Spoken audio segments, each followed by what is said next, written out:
سارا اکبر صاحبہ ہندوستان سے پوچھتی ہیں، ایک آدمی کے پاس ایک دکان ہے جس کی قیمت 40 لاکھ روپے ہے اور اس دکان سے ماہانہ 60,000 روپے حاصل ہوتے ہیں، اور وہ آدمی 4 لاکھ روپے کا مقروض ہے، اور اس سے کسی نے 3 لاکھ قرض لے رکھا ہے۔ لاک ڈاؤن میں آمدنی زیادہ نہیں، کیا اس شخص پر قربانی واجب ہوگی؟ میں اس پر اصولی بات عرض کر دیتا ہوں، اسے آپ اچھی طرح سمجھ لیں۔ کس شخص پر قربانی واجب ہوگی؟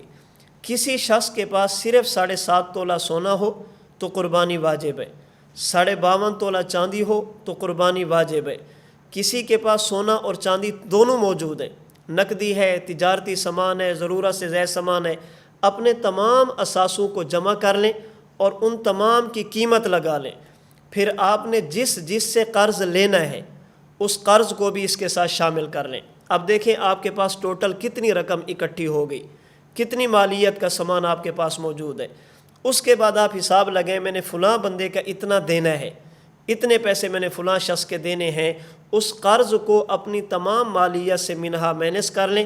اب جتنی رقم آپ کے پاس بچ جائے، چاہے وہ سونے کی صورت میں، چاندی کی صورت میں، نقدی کی صورت میں، تجارتی سامان کی صورت میں یا ضرورت سے زائد سامان کی صورت میں، اب دیکھیں ان تمام کی قیمت 7.5 تولہ سونا تک پہنچتی ہے یا نہیں پہنچتی۔